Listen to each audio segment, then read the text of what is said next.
one, always back to Tolkien, and two, when Tolkien was silent, we tried to invent in as Tolkienian a way as possible. Go back to the book, go back to the book, go back to the book.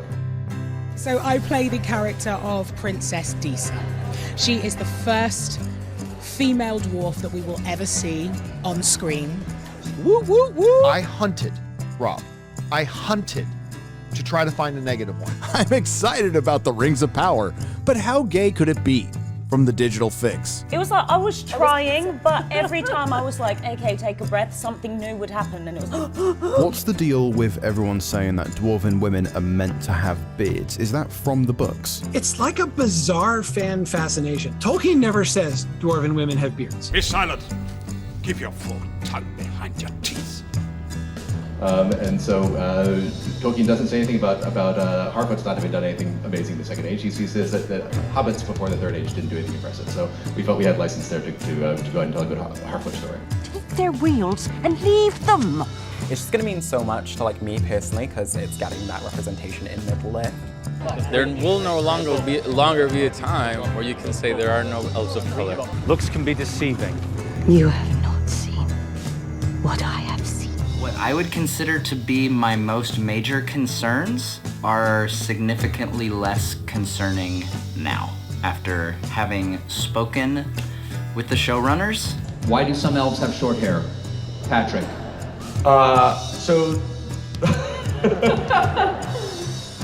Elves, like any race of many, many beings, don't all look the same all the time, especially not over thousands of years, and in the books it sure felt like that's what Tolkien was saying too, so that's what we did. She wants to subvert half of tradition. The first female dwarf that we will see. a lot of talking about my girl Galadriel. Yeah, I love Galadriel.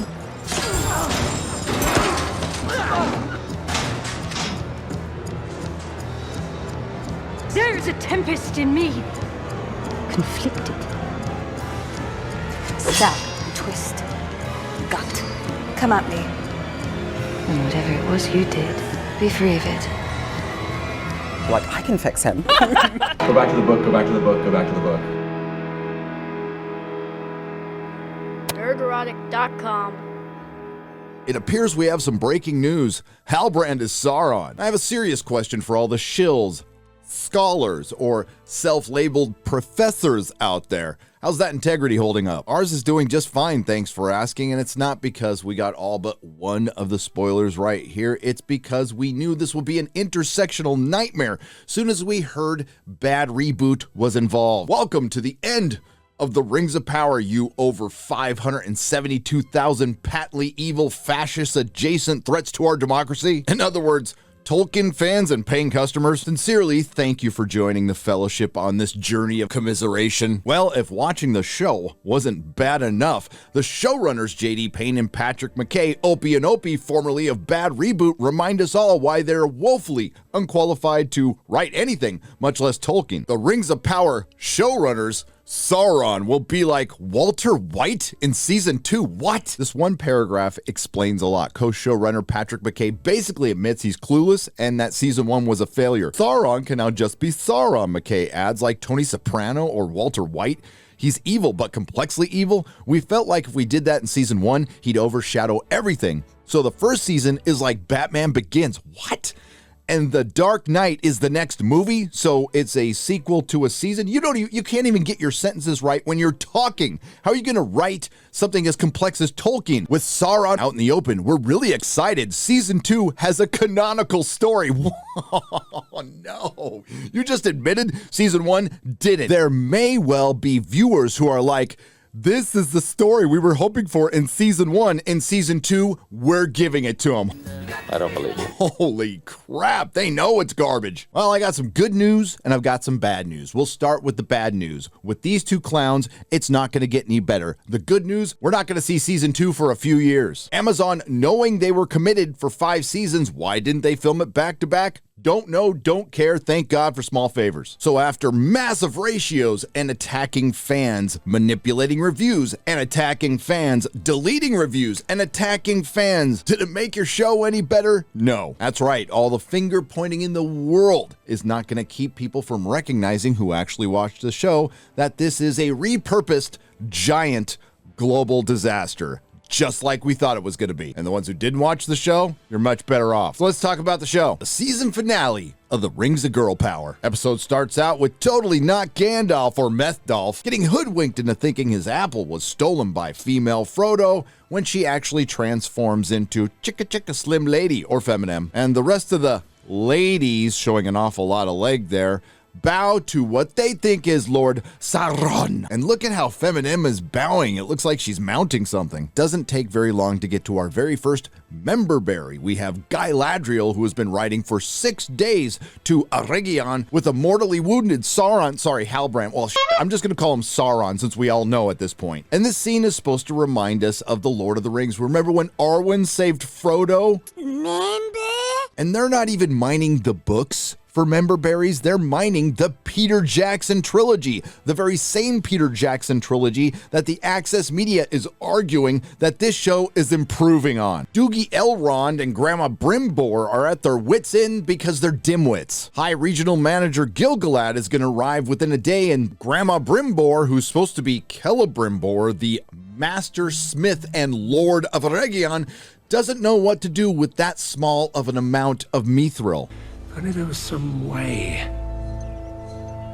of doing more with less. Something small and round that rhymes with sing or ding? I'll think of it later. We must inform the High King of our failure. That line is applicable to every single person involved in this show, right down to the caterer. Meanwhile, Sauron is getting elvish medicine, even though Dom Lemonless said earlier on in the season that there was no elvish medicine. Maybe they just gave him some Robitussin. Daddy, I got asthma. Robitussin. Then we get more of that Tolkienian dialogue between Doogie Elrond and Galadriel. How is it you are here? How is it you are here? You have not seen what I have seen. I did not cross that bitter ocean, only to drown now. Well, actually, you didn't swim across any ocean, Galadriel. You technically randomly came across not one, but 2 rafts and then a ship. And I think I'm speaking for most of the audience by saying, we wish you would have drowned. The sea is always right. Does that sound a little harsh? Yeah, maybe. Meanwhile, back in Eregion, Sauron confers with Grandma Brimbor, and apparently the Lord and Master Smith doesn't know how to combine oars. And is it just me? Is it not only the dialogue atrocious, but so is the acting in the scene? These gemstones, I've never seen anything like them. What do you plan to use them for? This is a peculiar ore. What is it? Not enough. Enough for what? Forgive me, but at the risk of sounding a fool, couldn't the right alloy also amplify those qualities? And for the few Tolkien fans out there who were still looking forward to something in this show, maybe seeing the Elven Smiths of Eregion, well, they were just window dressing with no dialogue. We get one scene with Pharazôn, who's supposed to be a big player in the Second Age, and he almost gets close to giving us a hint of what the motivations are of the King's men, who are on the other side of the faithful. Of course, they don't come out and say it because they expect you to wait for 3 years. They want immortality. Then there's a scene that's eerily similar to last week's House of the Dragon, a dying king confusing somebody for his daughter and spilling an uber secret prophecy. Except it worked in House of the Dragon, and in this show, it just makes Girl Isildur the impetus for the faithful leaving Numenor. By the way, it's in this scene a pop-up ad came up while I was watching this show, and I agree with Shad M. Brooks from Shadiversity's theory. This is a way to pad the views. Not Elendil or Isildur. By the way, we're supposed to think Isildur is still dead. We don't see him at all in this episode. The guy who cuts the ring from the hand of Sauron. This show is stupid. Big mystery box. The other thing I can't stand this show for is making Gil-galad, Celebrimbor, and Elrond complete idiots. High Regional Manager Gil-galad finally shows up to just tell them that they don't have enough time. The leaf cancer is killing the tree and they need to get the hell out of Middle-earth. Many have asked, is this in the lore? The tree cancer, the darkness spreading over Middle-earth in the Second Age? No. And it doesn't make any sense within the context of the lore. They completely made it up like 99% of the show. This is where Grandma Brimbor comes up with the idea of the ring, except it was Sauron's idea. We are on the cusp of crafting a new kind of power. Not of the flesh, but over flesh. This is...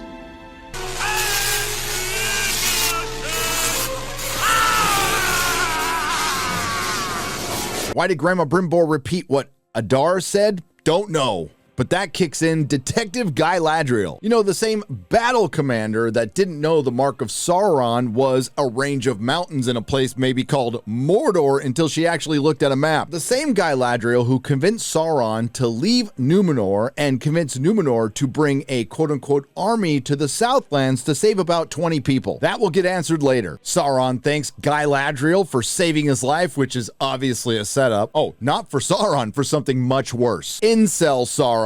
Meanwhile, with Methdolf, who's totally not Gandalf, we find out where those stars are in Rune at the Hermit's Hat, which is totally not supposed to look like Gandalf's hat, for fuck's sake.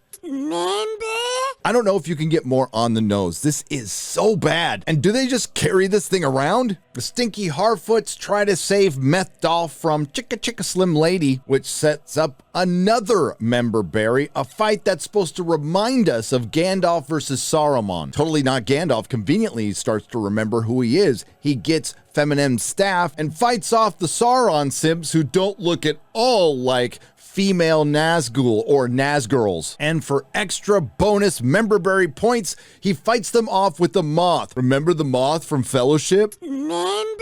I know, I can feel you cringe from here. It's almost over, folks. We can do this. In the Harfoot's infinite wisdom, they sent out female Frodo, female Sam, Hobo Baggins' wife, and Lenny Henry to stop Chicka Chicka Slim Lady and the other ladies. So, of course, the man dies. Totally not Gandalf or Methdolf had the power to heal some trees, heal himself, but he couldn't heal a brother. Briefly, back to Numenor. Remember, it took them 2 episodes to decide to sail to Middle-earth, which just took a day, and then they fought there for a day. Then it took about 6 hours to come back. Also, we could get another shipping scene between Blind, but I'm not really sure why because her eyes look pretty good, Muriel and Elendil. Shipping on a ship. I hate this show and I want it to be over now. Oh yeah, the king dies and I doubt anyone will remember when season 2 rolls around in 2.5 to 3 years. Master Smith and the Lord of Eregion, Celebrimbor and Doogie Elrond are yelling at each other because the Mithril isn't behaving. Good thing Guy Ladriel is there to calm them down and say maybe they're just pushing it too far. And because this show is a lesson in contrived events.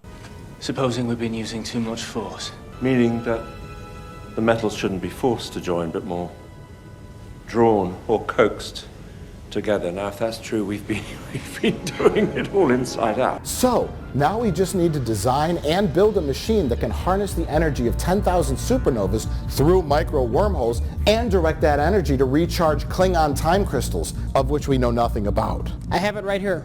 I built it while you were talking. What? What? I paid attention in science school. Essentially, they just said, let's reverse the polarity. Ah, so Tolkienian. Based on one single statement by Celebrimbor earlier, power of the flesh, not over the flesh, Guy Ladriel, who previously trusted Halbrand to rule over entire kingdoms, now she doesn't trust him at all, so she sends out a young Vulcan to investigate him, and he comes right back conveniently with an entire scroll that tells her everything she needs to know. And probably should have asked a lot sooner. Sauron tells Galadriel that the power is too much for one object, so they need to make 2 small things that rhyme with sing or ding. They don't want to tell us yet because it's all part of the mystery. Who's that? We don't know. Mystery box. Turns out Sauron wasn't an heir to the King of the Southlands because there hasn't been a king in the Southlands for 1,000 years. Maybe that was a question you should have asked people in the Southlands, or maybe the elves who were looking over the people in the Southlands. Like, hey, when was the last time you had a king? How does the Scourge of the Orcs, the Warrior of the Wasteland, and Commander of the Northern Armies not know this? I can hear the shills now. Well, Tolkien didn't specifically say anything about the vetting process for a Southern king or the elves. And here's our big moment. Sauron, sorry, Halbrand, is Sauron. I have been awake since before the breaking of the first silence. In that time, I have had many names. Somebody kill me, please! And then we get a series of 3 very drawn out, long scenes that I'm just gonna try to go by as quick as possible because quite frankly, I want this to be over. We get the last temptation of Galadriel. Sauron, disguised as Finrod, Galadriel's brother, asks her to touch his darkness. But then we find out the worst crime of all. What type of crime? A crime against imagination, an atrocity of creativity, a crime against Tolkien. The showrunners deliberately left out Celeborn, Galadriel's husband, and Celebrian, Galadriel's daughter, so they could ship her with Sauron on a ship. Okay, technically it's a raft, but you know what I mean. And if the great Professor Tolkien isn't spinning in his grave enough, they end up using repurposed dialogue for this scene. I would make you a queen, fair as the sea and the sun, stronger than the foundations of the earth. Treacherous as the sea, stronger than the foundations of the earth. Yes, they saved the worst for last. That's Mystery Box for you, but we're not done yet. Galadriel now knows that Halbrand is Sauron, and she knows that he's trying to make rings to gain power, and she doesn't tell Elrond and Celebrimbor. She almost stabs Doogie Elrond, and look at how tiny she is. She runs back to Celebrimbor with Elrond in tow, and they both ask her where Halbrand is, and she says, "Trust me, bro." Again, she knows the Dark Lord Sauron is back. He wants to make some sort of power to take over Middle-earth, and she's not telling anybody. While Elrond looks slightly concerned, Celebrimbor doesn't look concerned at all. For some reason, Celebrimbor asks Galadriel if they should continue making the rings. She says no, and then tells them to continue, with one exception. So, do we proceed? No. We must make 3. And because they want to turn Tolkien's grave into a tornado, it is Galadriel who recommends the 3 elven rings. 1 will always corrupt. 2 will divide. But with 3, there is balance. What? There's this long drawn-out goodbye scene with the Harfoots as female Frodo takes off with Methdolf, or Totally Not Gandalf. Except he's Gandalf. More repurposed dialogue, please. When in doubt, always follow your nose. If in doubt, Enoch, always follow your nose. Oh my God, thank God that is over, and I don't have to look at Harfoots for at least 2.5 years. Maybe somebody will come to their senses at Amazon and cancel this shit. Then there's another long drawn-out scene with the construction of the rings, and I'm sure they did this practical, and it still looks like costume jewelry, far inferior to Peter Jackson's version. You know, the same guy Amazon ghosted. Again, thank God for small favors, am I right, Peter? Oh yeah, Elrond finds the scroll in the creek, and he figures out that Halbrand isn't king. Not sure if he finds out if he's Sauron. And then we get another scene that's essentially repurposed from the end of Fellowship to be the big Sauron reveal. And I'm not sure which green screen looks worse. The one in the beginning of the episode with Galadriel riding on a horse, or this one. Either way, you have to understand, Amazon only had $60 million an episode. And that wraps it up for the Rings of Power. Repurposed garbage at the lowest order. I had something written up, but then I found this Twitter thread, and quite frankly, I couldn't have said it better myself, so I won't. Sauron didn't plan to get shipwrecked, trapped on a raft, and almost eaten by a sea worm twice. He didn't plan on meeting Galadriel, an elf who astoundingly had just jumped out of a ship to somehow swim the entire length of the Sundering Seas in the middle of the ocean. Sauron didn't plan to be rescued by the Númenóreans. He didn't plan for Galadriel to refuse to believe he'd stolen a symbol from a dead man as he told her, and then insist that he was king while he insisted he wasn't. He didn't plan to be let out of prison for theft and assault. Sauron didn't plan for Galadriel to somehow convince Númenor to send ships to Middle-earth. He didn't plan to be caught in a pyroclastic flow from an eruption of Mount Doom. He didn't plan to be stabbed by a lance off-screen. He didn't plan to get an infected gut wound. Sauron didn't plan for Galadriel to force him to ride 6 days to Eregion, a stronghold of his millennial-old enemies, to be under the care of elven healers who don't make sense since he's a Maiar. He didn't plan for Celebrimbor to let him assist on a project he couldn't have known existed. Sauron didn't plan on some grand scheme to seize power. He didn't even lie to Galadriel. She orchestrated everything that happened to him, often in defiance of his explicit requests. He was ignored because Galadriel always insists she's right. Sauron didn't plan on corrupting the rings. He didn't plan to assassinate Elrond or Gil-galad. He didn't plan to sabotage Celebrimbor's project or steal the Mithril or do anything he could have easily done to ensure the elves would either die or leave Middle-earth. Sauron didn't murder Galadriel when she confronted him about his true identity. Instead, he offered her to be the anchor for his redemption.